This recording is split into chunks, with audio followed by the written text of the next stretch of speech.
Keeping it simple. I'm gonna smoke some chicken breast tonight. Here we go.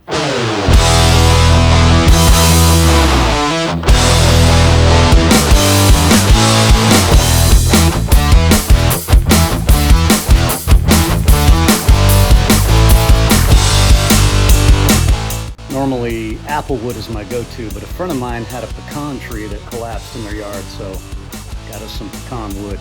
Gonna put this big old log on here, see how it goes.